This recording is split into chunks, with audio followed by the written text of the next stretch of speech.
In the heart of Chicago, a city buzzing with ambition and constant motion, lived a man named Daniel Reed. He was 37 years old, a successful architect who had spent much of his life chasing one dream after another.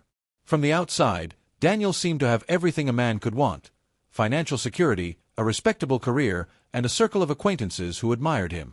Yet despite all of that, Daniel felt an emptiness inside that no paycheck, award, or material possession could fill. For years, Daniel had ignored that void. He told himself that success was all about working harder than the next person, buying a better car, or living in a more stylish apartment overlooking Lake Michigan. But as the years passed, he started to notice something unsettling. None of those things gave him lasting peace. His life felt like an endless treadmill. He was running, sweating, exhausting himself, but getting nowhere meaningful. One rainy evening, Daniel sat by his window, staring at the city lights reflecting on the slick pavement below. His phone buzzed with notifications, emails, texts, social media updates, but he silenced them all.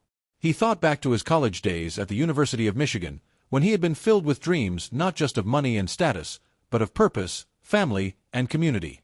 Somewhere along the way, he had traded those dreams for deadlines and late-night meetings. The turning point came one Saturday morning when Daniel met an old friend at a small diner in the suburbs of Naperville. His friend, Michael Carter, had once been just as ambitious as Daniel. But Michael had taken a very different path.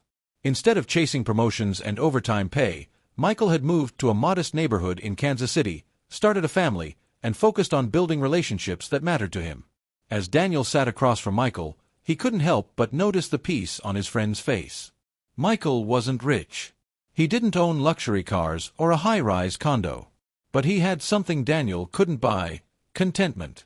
"Daniel," Michael said as he sipped his coffee, "I used to think success was about climbing the corporate ladder.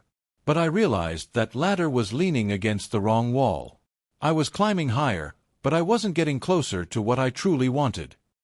Daniel leaned back, intrigued. "And what was that?" Michael smiled. "Time with the people I love. A home filled with laughter. The freedom to live life on my terms, not a company's terms." That conversation stayed with Daniel long after they left the diner. He began to notice how many men around him seemed trapped in the same cycle he was, working themselves to exhaustion, trying to impress people who barely noticed, and measuring their worth by titles and possessions. And slowly, he began to realize, men all over the world were waking up to the same truth. The truth was simple but profound. Life wasn't about being the wealthiest, flashiest, or most powerful. It was about building something lasting. Relationships, integrity, purpose, inner peace. Daniel decided to make changes, though they didn't happen overnight. He started by re-evaluating how he spent his time.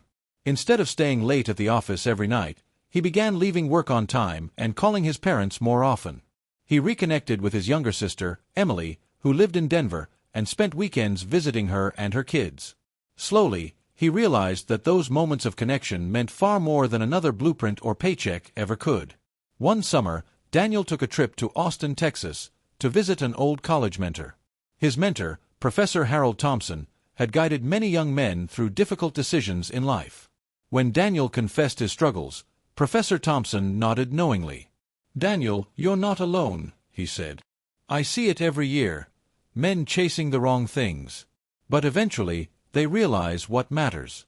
They realize the importance of being present, of having values, of building instead of consuming. And when they do, that's when they finally start living." Inspired, Daniel began writing down his thoughts each night. What started as simple journaling soon became a passion project. He titled it "The Things That Really Matter." Page after page, he wrote about his journey, his mistakes, lessons, and the wisdom he was slowly gaining. He didn't know if anyone would ever read it, but it gave him clarity. Meanwhile, in New York City, another man named James Walker was going through a similar awakening. James was a 40-year-old investment banker, admired for his sharp mind and relentless drive. But despite his outward success, James found himself alone in a luxury apartment that felt more like a cage than a home. Like Daniel, he began to realize that the constant grind had stolen years he could never get back. James' story intersected with Daniel's one winter evening at a conference in Los Angeles. The two men, strangers until then, found themselves seated at the same dinner table. As they exchanged stories, they realized how similar their journeys had been. Both had chased status, only to discover that true fulfillment lay elsewhere. They spent hours talking about the shift they had noticed not just in themselves, but in men everywhere. Men were starting to see through the illusions society sold them. They were questioning the endless cycle of consumerism, the idea that their value was tied to wealth or social status.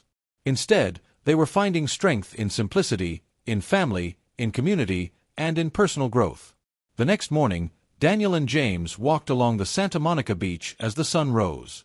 The waves crashed gently against the shore, and Daniel turned to James.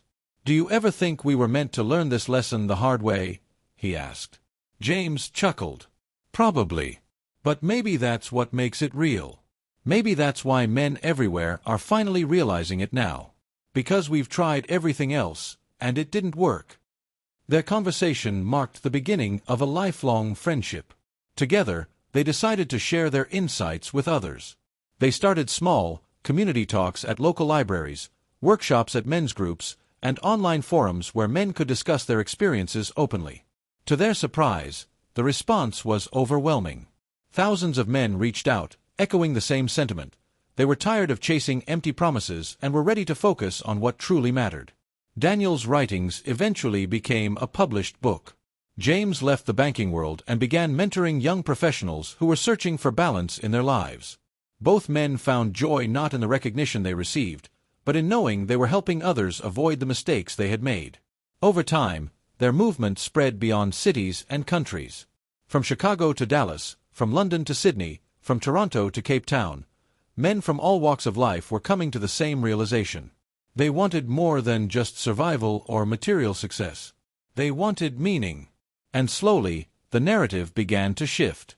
Conversations at coffee shops, gyms, and barbershops started to sound different.